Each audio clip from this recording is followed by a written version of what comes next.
Hello दोस्तों, welcome to my channel. आज हम लोग पढ़ने जा रहे हैं पॉलिटी में हम लोग पढ़ रहे थे भारतीय संविधान की विशेषताएं, जिसमें 2 पार्ट हो चुका है। ये तीसरा पार्ट है। तो चलिए क्लास को स्टार्ट करते हैं।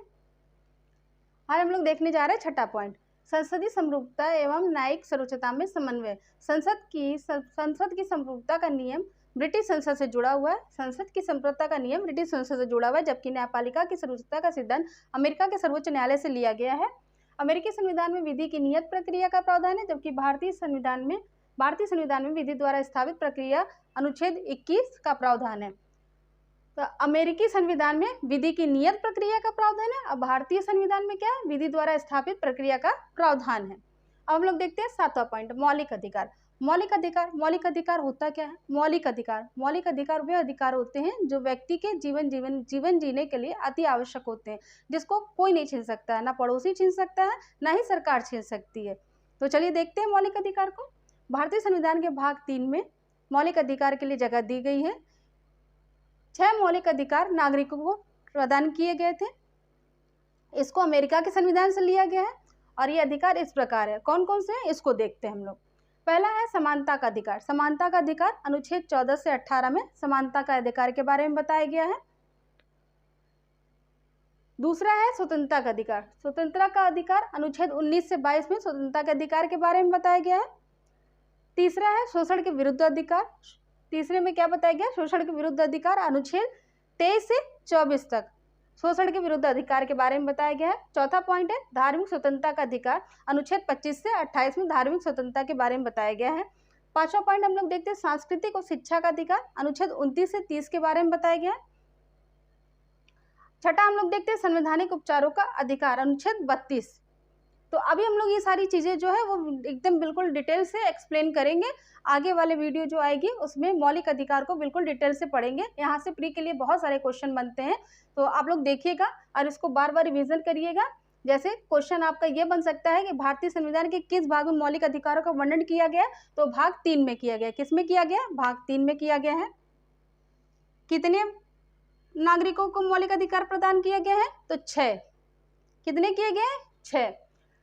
दूसरा आपको क्वेश्चन ये बन सकता है कि जो भारतीय संविधान है, भारतीय संविधान में जबकि देखो भारतीय संविधान में विधि द्वारा स्थापित प्रक्रिया का प्रावधान है। भारतीय संविधान में कौन सी प्रक्रिया का प्रावधान है? तो विधि द्वारा स्थापित प्रक्रिया का प्रावधान है। ये हो गया। 2-3 क्वेश्चन आपके यहाँ से बन सकते हैं। जैसे आपका ये क्वेश्चन बहुत ज़्यादा आता है, संवैधानिक उपचारों का अधिकार कौन से आर्टिकल में? तो अनुच्छेद 32 तीसरा हो गया। और आपके क्वेश्चन ये बन सकते हैं स्वतंत्रता का अधिकार अनुच्छेद 19, ये आप देख लीजिएगा। धार्मिक स्वतंत्रता का अधिकार अनुच्छेद 25, इसको आप लोग देख लीजिए। प्री में यहाँ से बहुत सारे क्वेश्चन बनते हैं, तो जब इसके आगे हम लोग डिटेल में पढ़ेंगे मौलिक अधिकार, तो वहाँ पे विस्तार से सारी चीज़ें देखेंगे।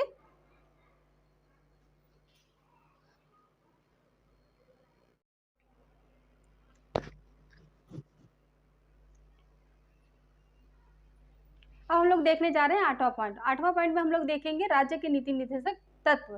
तो चलिए देखते हैं क्लास को। संविधान के भाग 4 में राज्य के नीति निर्देशक सिद्धांतों का वर्णन किया गया है। इसे आयरलैंड के संविधान से लिया गया है।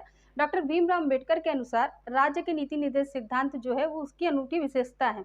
और दूसरे पॉइंट में हम लोग देखिए भारतीय संविधान की क्या है? अनूठी विशेषता। अब दूसरे पॉइंट में हम लोग देखते हैं नीति निर्देशक सिद्धांत का कार्य क्या है। नीति निर्देशक सिद्धांत का कार्य ये है सामाजिक व आर्थिक लोकतंत्र को बढ़ावा देना, और इनका उद्देश्य है कल्याणकारी राज्य की स्थापना करना। नीति निर्देशक सिद्धांत का कार्य सामाजिक व आर्थिक लोकतंत्र को बढ़ावा देना है। इनका उद्देश्य भारत में कल्याणकारी राज्य की स्थापना करना। अब हम लोग देखते हैं 9वां पॉइंट। 9वां पॉइंट में लिखा है मौलिक कर्तव्य। मौलिक कर्तव्य जो है वो मूल संविधान में इसका उल्लेख नहीं था। इसको सरदार स्वर्ण सिंह समिति की सिफारिश के आधार पर 1976 के 42वें संविधान संशोधन के माध्यम से आंतरिक आपातकाल के समय 1975 और 1977 के दौरान शामिल किया गया था। अब फिर दूसरा पॉइंट, 2002 के 86वें संविधान संशोधन ने एक और मौलिक कर्तव्यों को जोड़ा। कौन सा? संविधान के भाग 4A मौलिक कर्तव्यों का जिक्र किया गया है, जिसमें एक अनुच्छेद 51 का है। तो देखते हैं यहाँ से प्री के लिए क्या क्या क्वेश्चन बन सकते हैं। पहला क्वेश्चन आपका ये बन सकता है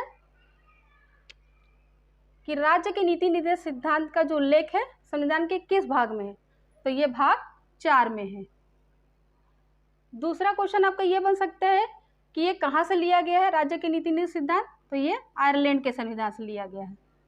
ठीक, और तीसरा क्वेश्चन आपका ये बन सकता है कि राज्य के नीति निर्देशक जो सिद्धांत हैं इनका उद्देश्य क्या है। तो इनका उद्देश्य ये है कल्याणकारी राज्य की स्थापना करना। अब इसमें मौलिक कर्तव्यों की अगर बात करते हैं तो इसमें जो क्वेश्चन कहाँ से बन सकता है, तो इसमें जो क्वेश्चन ये बन सकता है कि मूल संविधान जो है वो किस सिफारिश के आधार पर इसको जोड़ा गया था। तो सरदार स्वर्ण सिंह समिति के सिफारिश के आधार पर, ये क्वेश्चन हो गया आपका। और कौन सा संविधान संशोधन हुआ था, 86वें संविधान संशोधन, मौलिक कर्तव्यों को जोड़ा गया था। तो आप क्लास को देखिएगा बार बार, यहाँ से प्री के लिए बहुत क्वेश्चन बनते हैं। बाकी चीज़ें हम लोग डिटेल में पढ़ेंगे चैप्टर वाइज। तो अभी जो है इसकी विशेषता के अंदर हम लोग शॉर्ट में चीज़ें पढ़ें। तो दोस्तों वीडियो अच्छी लगी हो तो लाइक करिएगा, चैनल को सब्सक्राइब करिएगा, और आज के लिए इतना काफ़ी। Thank you.